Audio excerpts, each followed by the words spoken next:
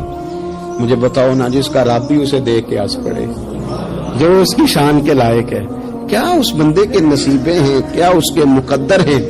آپ اس مقام پر اپنے آپ کو لائیں۔ اب دیکھیں نا یہ حدیث آپ نے سن لی، اب ہم نے نا اس طرح صفحے نہیں بنانے جس طرح ساری دنیا، اب ذرا صفحے بھی شوق سے بنائیں گے، آپ ذرا تھوڑا سا شوق پیدا کریں گے، بھئی یہ تو میں وہ کام کرنے لگا ہوں جسے دیکھ کے رب مسکراتا ہے۔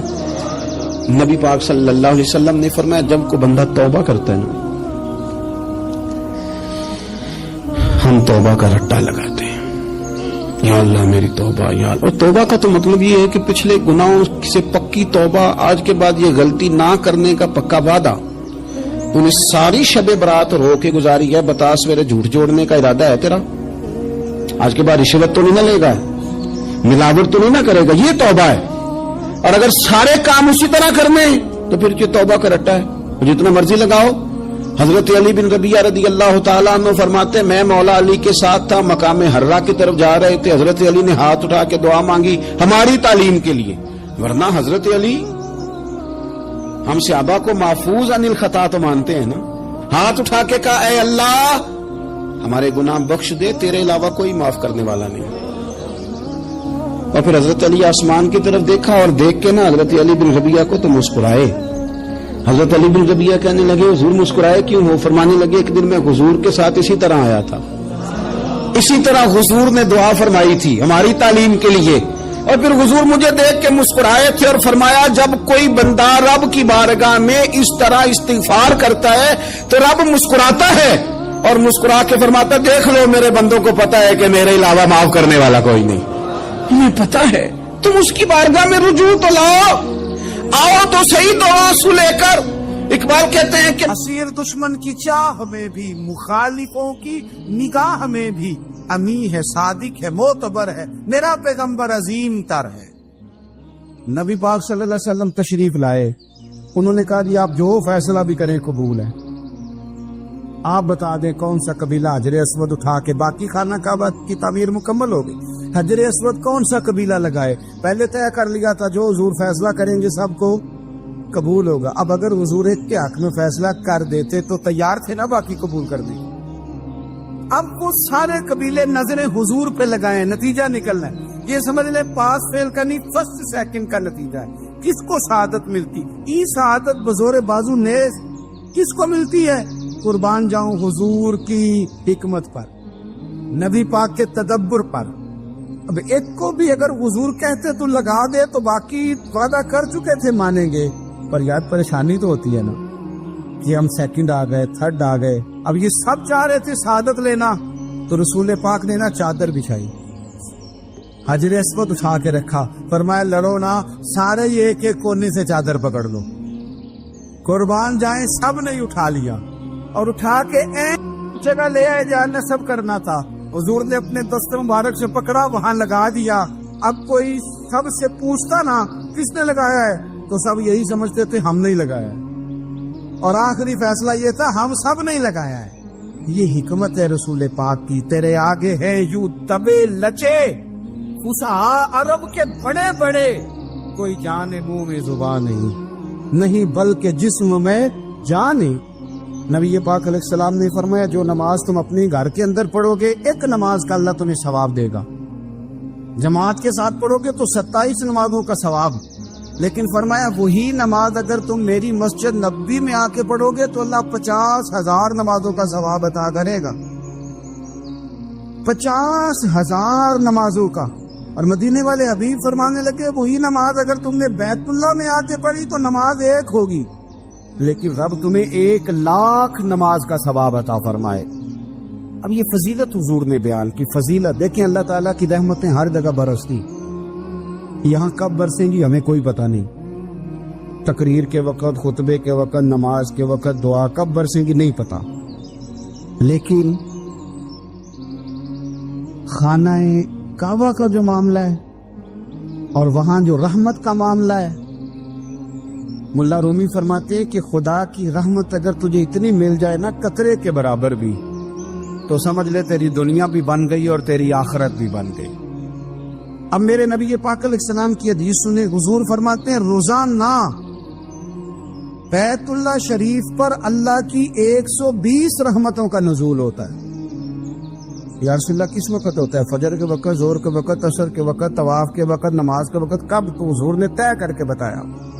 فرمایا 120 رحمتیں اللہ خانہ کعبہ پہ نازل فرماتے ہیں. یا رسول اللہ کب؟ فرمایا 60 رحمتیں تو ان پہ